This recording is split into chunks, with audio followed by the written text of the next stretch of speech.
Bonsoir à toutes et à tous et merci d'avoir pris ce rendez-vous de l'information. Dans l'actualité de ce soir, élection professionnelle sectorielle dès décembre prochain dans les secteurs de l'éducation et de la santé. Le secrétaire général de la CSTB prévient d'une fraude. Vous l'entendrez dans ce journal. Les adversaires de l'équipe du groupe de presse TV Diaspora FM se préparent activement pour le match comptant pour les 10 ans du groupe de presse.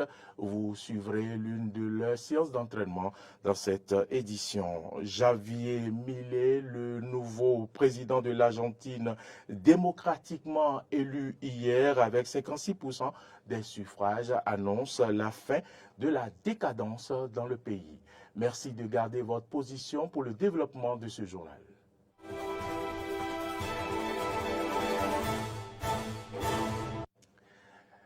Une fois encore, bienvenue à toutes et à tous. L'artiste plasticien béninois Thierry Roussou a représenté dignement le Bénin lors d'une exposition au siège du Conseil économique, social et environnemental en France. Jean-Michel Abimbola, ministre du Tourisme, des Arts, de la Culture, revient sur les raisons de satisfaction du gouvernement béninois. Je vous invite à suivre un extrait de ses propos.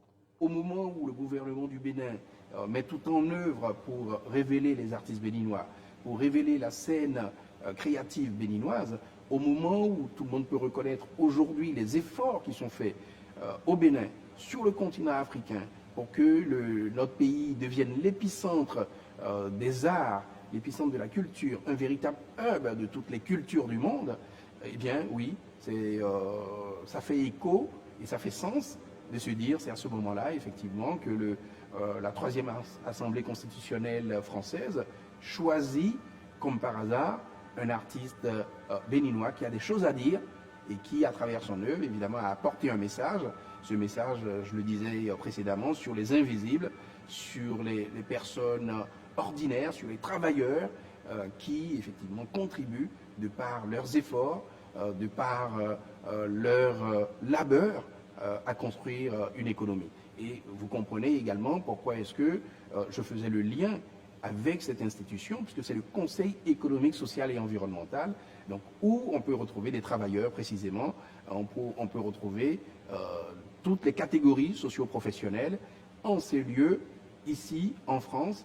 Et d'ailleurs, le président du Conseil économique et social béninois était également là pour pouvoir témoigner de la pertinence de ce choix. Donc le président Patrice Talon était ravi d'être aux côtés du président Thierry Baudet pour le dévoilement de cette œuvre, et il a été très honoré que le Conseil économique, social et environnemental ait choisi un artiste béninois. Dans tous les artistes qui existent à travers le monde, dans tous les pays qui existent à travers le monde, c'est un artiste béninois qui a été retenu, et cela évidemment fait écho à la volonté et à l'ambition du Bénin de révéler ses artistes et de révéler son patrimoine, de révéler sa culture. En décembre, le gouvernement projette la tenue des élections professionnelles et sectorielles dans les secteurs de l'éducation et de la santé. Au lieu d'un scrutin manuel, il s'agira plutôt, comme en 2021, d'un vote électronique qui, selon le secrétaire général de la Confédération syndicale des travailleurs du Bénin, est un moyen pour faciliter la fraude. Kassa Mampo, écoutons-le au micro de Carole Olaï.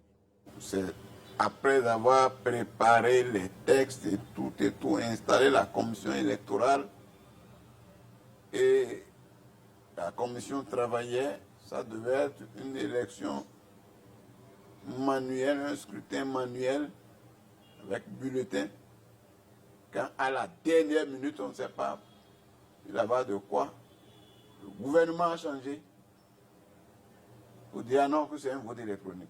Ce n'est pas seulement le problème de vote électronique, mais il y a que dans la procédure d'organisation de cette élection sectorielle, il y a un problème qui se pose. Le décret qui parle d'élection n'a pas prévu des candidatures en alliance. C'est d'ailleurs pour ça que en 2021, quand on avait fait ces élections, même les confédérations n'ont pas pu faire des alliances en tant qu'alliance. Une confédération d'un certain Bakary Martin est allée soutenir la candidature de la CSA Bénin. Une autre confédération d'un certain Agosouvé Maxime est allée soutenir la candidature de la COSI Bénin, sans parler d'alliance. Donc maintenant, il s'agit d'une élection sectorielle. Et c'est à ce moment qu'on apprend que 3 confédérations font alliance en violation des textes.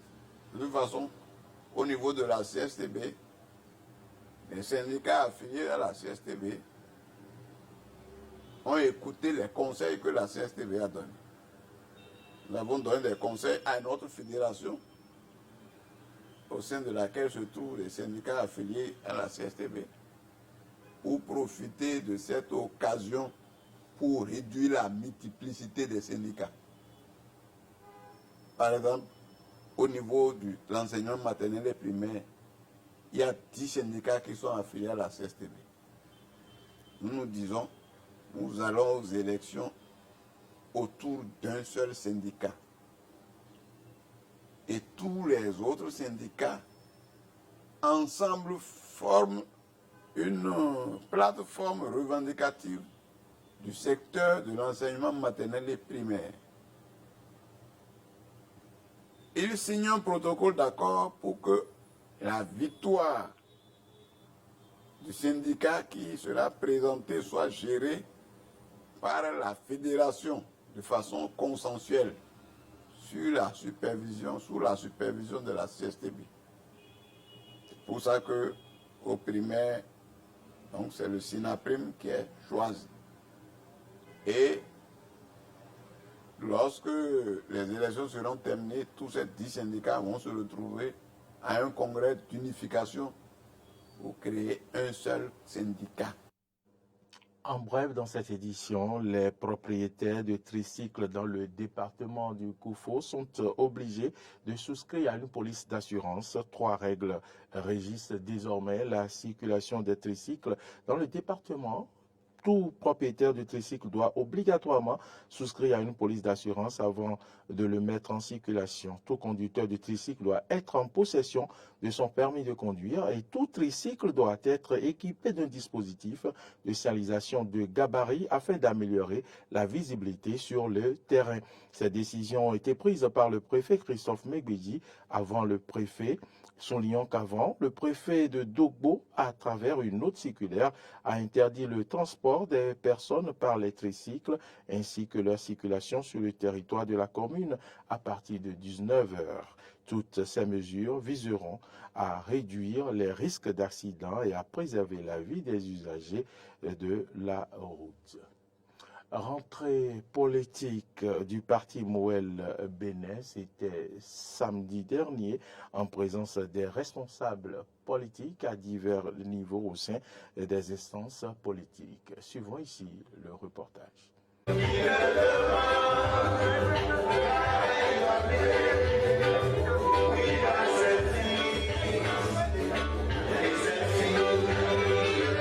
La tolérance en politique, c'est le thème choisi pour cette rentrée politique du parti Moël Bénin dirigé par Jacques Ayadi.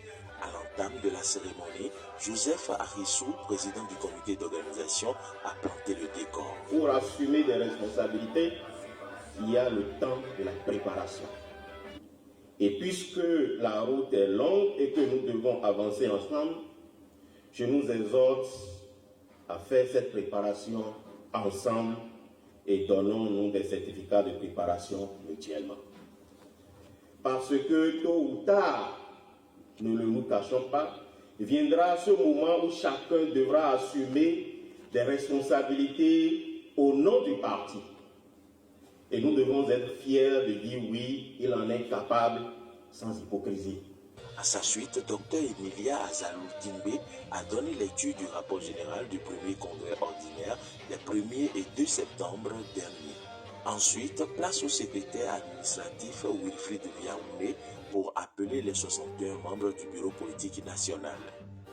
Introduit et accueilli avec ferveur par Jean-Louis Azé pour son allocution, Chakayadi va expliquer les raisons qui ont motivé le choix du thème de cette rentrée politique de Mouel Bénin. Les raisons sont profondes et elles sont surtout liées à notre façon à Mouel Bénin de faire la politique et qui révèle la noblesse de cet art dont le maître mot doit rester le rassemblement. Mouel Bénin, en effet, s'efforce de cultiver en tout temps et en tout lieu la tolérance et devra sans fléchir poursuivre sur cette lancée afin de devenir le groupe fédérateur au sein de l'écosystème politique qui permettra à notre pays, le Bénin, de bâtir son unité nationale dans la diversité de nos opinions. La tolérance en politique est un principe fondamental de la démocratie. Tolérants, nous avons été à Mouel Bénin.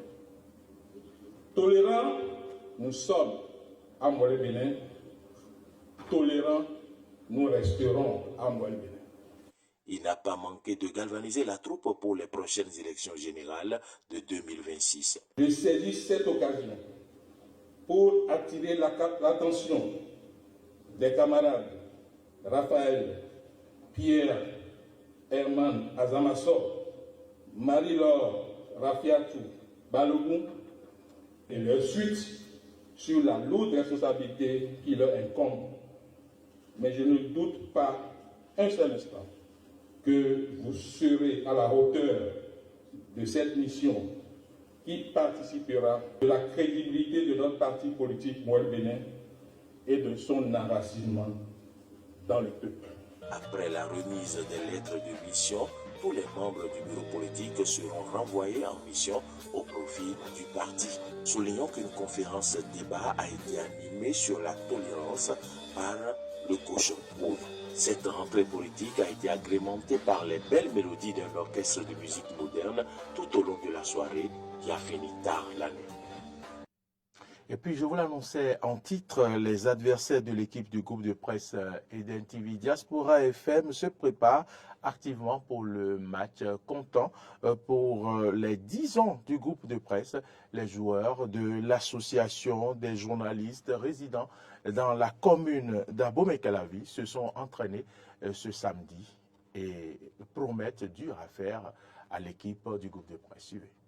Pour un premier entraînement sur du terrain synthétique, les partenaires de Hilarion Kenyon n'ont pas fait dans la dentelle.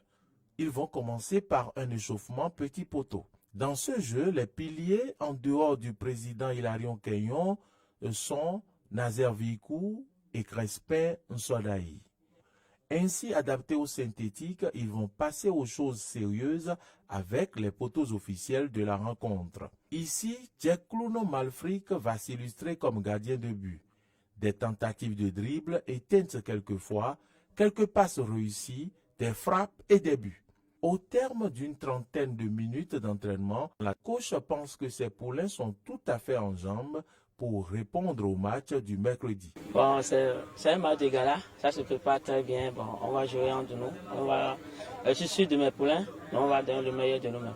Et le mercredi, vous aurez affaire. Identifier aura affaire avec nous. Et au président Hilarion Kenyon d'ajouter ce qui suit. Comme vous voulez voir, la qualité du jeu auquel vous avez assisté tout à l'heure doit vous renseigner sur ce qui va se passer le mercredi. Vous avez la chance de remarquer des joueurs qui ont quitté même l'extérieur. Vous avez vu le coach qu'on a réquisitionné spécialement pour ce match. Vous le connaissez très bien, vous connaissez ses compétences. Vous voyez les joueurs que vous avez en face de vous, ça doit vous donner de l'insomnie. Et donc nous sommes bien apprêtés. Nous n'attendons pas 10 ans avant de nous entraîner. Nous on est dans le football à tout moment. Vous voyez vous avez vu la qualité des jeux développés. Vous avez vu notre Gaulier, vous avez vu ses compétences, vous avez vu ses sorties, vous avez vu comment est-ce qu'il s'est défendu. Et donc nous vous rassurons que vous aurez du bon football. On n'est pas que journaliste, on n'est pas que directeur de publication, on n'est pas que promoteur d'organes de presse, mais on est des joueurs patentés. Et on n'est pas venu vous raconter ce qui s'est passé. Vous l'avez vécu en live. vous avez assisté à un beau football. Vous en assisterez davantage le mercredi prochain. Je vous rassure. Match d'exhibition, ITV International, Association des journalistes résidents dans la commune d'Abomey-Calavi. C'est le mercredi 22 novembre 2023 au centre de sport Takouné, 5h. Un rendez-vous à ne manquer sous aucun prétexte. Il n'y a donc pas de raison pour manquer ce rendez-vous. Allons maintenant hors du Bénin. L'Argentine connaît un nouveau président depuis hier, quasi inconnu. Il y a 2 ans, Javier Milei, le candidat libertarien d'ultra-droite, promet la fin de la décadence. Suivons ici le commentaire de Spero Dias d'Almeida. Quasi inconnu il y a encore 2 ans, Javier Milei, le candidat libertarien d'ultra-droite, a remporté une victoire écrasante à la présidentielle argentine. Les instituts de sondage argentins ont annoncé un second tour serré et se sont à nouveau largement trompés. Avec 55,7% des voix, Javier Milei, le candidat d'ultra-droite, s'est largement imposé dimanche 19 novembre face à Sergio Massa, le candidat péroniste et ministre de l'économie sortant. Une victoire écrasante qui sonne comme un rejet sans appel du gouvernement péroniste et plus largement de la classe politique qui s'est partagé le pouvoir ces dernières années, face à une crise économique sans fin qui voit l'inflation atteindre 143%, les dévaluations se succéder et le pays flirte sans cesse avec le défaut de paiement. Les Argentins ont donc choisi une option politique totalement inédite. Javier Milei s'est peu à peu imposé dans le débat politique en proposant un remède radical à la crise, découper l'État corrompu et incompétent à la tronçonneuse et éliminer le peso au profit du dollar, car notre monnaie ne vaut même pas un excrément. Une punchline répétée sur tous les tons par le nouveau président argentin. Le candidat anti-système a promis de mettre terme à l'interminable descente aux enfers de l'économie argentine. Il annonce la fin de la décadence argentine. Madame, Messieurs, c'est ici que se referme ce journal. Merci à toutes et à tous pour la confiance renouvelée. L'information, vous le savez, continue sur nos différentes plateformes YouTube, Facebook, Twitter et sur notre site internet www.benin-eden.tv. Mais vous pouvez nous suivre également sur la TNT en position 10. Vous pouvez nous suivre désormais, vous le savez, sur Canal+, mais vous pouvez télécharger également notre application. Et c'est dans Play Store ou App Store. Bonne suite de nos programmes et bonsoir.